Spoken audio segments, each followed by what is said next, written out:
A few days ago, I sat down to study. Nothing unusual, just a normal study session. I had cleaned my desk, filled my water bottle, kept all my books ready, and even made a plan for what I was going to study. Everything was prepared, but instead of studying, I started doing everything except studying. I adjusted my chair, I checked my timetable again. I searched for a study with me video. I looked at my phone just for a minute, and before I knew it, almost an hour had already passed. And what was the weird part? I actually wanted to study. I had an exam coming up. I knew studying was important. I knew I should be using my time better. For a long time, I thought I was just lazy. Maybe I wasn't disciplined enough. Maybe other students were simply better than me. But eventually, I realized something. Most students don't hate studying. They hate how difficult studying feels. And they change everything. Think about it. Most people don't hate exercise.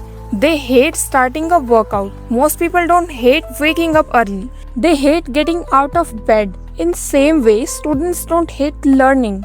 They hate the mental effort required to begin. And if you ever felt exhausted before even opening a book, today's video is for you. Because once you understand why studying feels hard, it becomes much easier to fix it. And the first reason might be something you are doing every single day without realizing it. 1. You are making studying harder without even realizing it. Imagine you are thirsty and your water bottle is on the other side of city. You would probably drink less water. Not because you hate water, because getting it requires too much effort. This is exactly what many students do with studying. Their notes are unorganized, their desk is messy, their phone is placing right beside them. They don't know what chapter they are going to study. So every study session begins with a confusion, and confusion creates resistance. The easier something is to start, the more likely you are to do it. That's why before sleeping, try preparing everything for the next day. Keep your books ready, keep your notes ready. Decide exactly you will study. Not I will study chemistry. That's too vague. Instead say I will complete this topic from this chapter. Now your brain doesn't have to make decisions. It just has to begin, and that small difference matters more than people think. But even when students fix this problem, many of them still struggle, and that's because of another trap. 2. Perfection is making you worse. A lot of students aren't procrastinating because they are lazy. They are procrastinating because they want everything to be perfect. Perfect notes, perfect understanding, perfect concentration, perfect timetable, perfect study session. But perfection is a trap, because if everything has to be perfect before you start, you will never start. I have seen students spend more time decorating notes more than actually learning the topic. Their notes look beautiful, their exam marks don't. Because learning and making pretty notes are not the same thing. You don't need a perfect study session. You need a usual one. Even if today's study session isn't amazing, even if you get distracted once or twice, even if you only understand 70% of chapter, that's still a progress.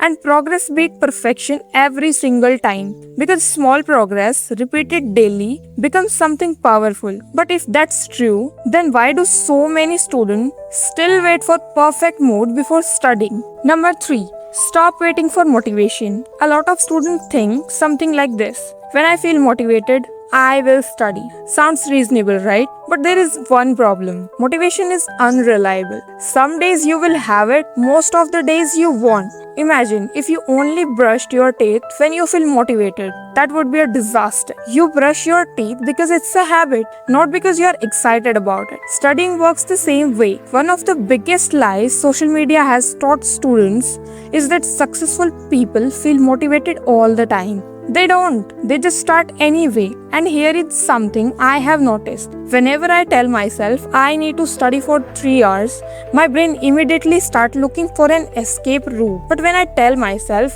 just study for 10 minutes, suddenly it doesn't feel so difficult. Most of the time, the hardest part isn't studying. It's starting. Once you are already doing it, continuing becomes much easier.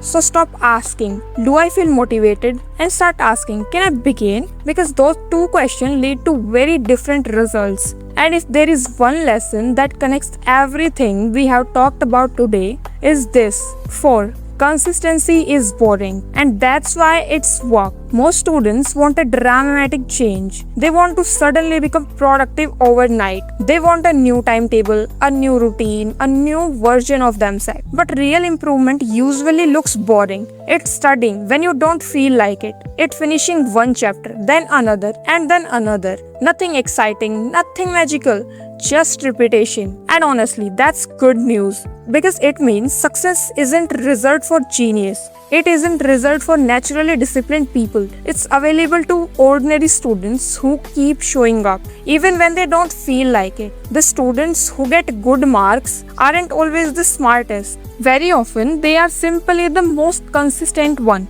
And consistency doesn't require motivation. It requires a system. It requires showing up again and again, even on average days, especially on average days. So if studying feels difficult right now, don't immediately assume you are lazy. Maybe you are just making it harder than it's need to be. Remember, make studying easier to start. Stop chasing perfection. Stop waiting for motivation and focus on consistency. Because the students who succeed aren't usually doing something extraordinary. They are just doing ordinary things repeatedly. And that's something every student can do, including you. So the next time you sit down to study, don't wait until you feel ready. Don't wait until you are motivated. Don't wait for perfect moment. Just begin. Because sometimes one small step is all it takes to break a cycle. And once you do that, studying feels a lot less difficult than it did before. That's it for today. I'll see you in the next video. Bye bye cuties.